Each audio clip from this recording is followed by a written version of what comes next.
গরম ভাতের সাথে এই রকম নিরামিষ মোচার ঘন্ট থাকলে বাড়িতে ছোট বড় সবাই আঙুল চেটে পুটে খাবে।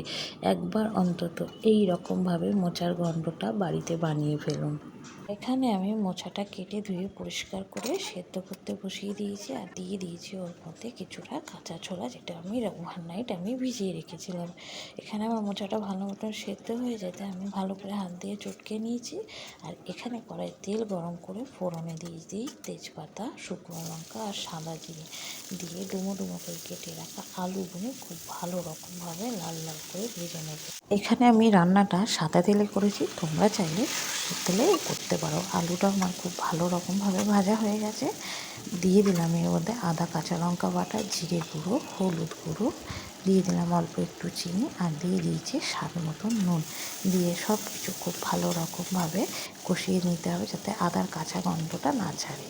এখানে আমার খুব ভালো রকমভাবে কষানো হয়ে গেছে। এবারে আমি বেটে রাখা নারকেলটা দিয়ে দিলাম। তোমরা চাইলে কুড়িয়েও দিতে পারো, আমি মিক্সিতে বেটে নিয়েছি। দিয়ে দিলাম মিক্সির বাটি ধোয়া জল, দিয়ে খুব ভালো রকমভাবে এটা কষিয়ে নিয়েছি। এখানে আমার এটা কষানো হয়ে গেছে। সিদ্ধ করে রাখা মোচাটা দিয়ে খুব ভালো রকমভাবে সব কিছু একসাথে কষিয়ে নিতে হবে।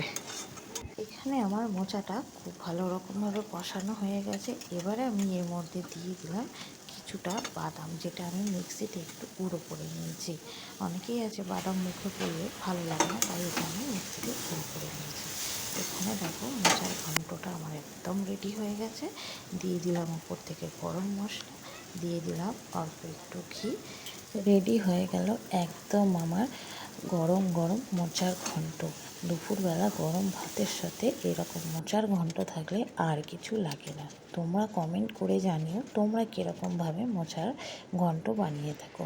আজকের রেসিপিটা যদি ভালো লেগে থাকে আমার পেজটা ফলো করে দিও।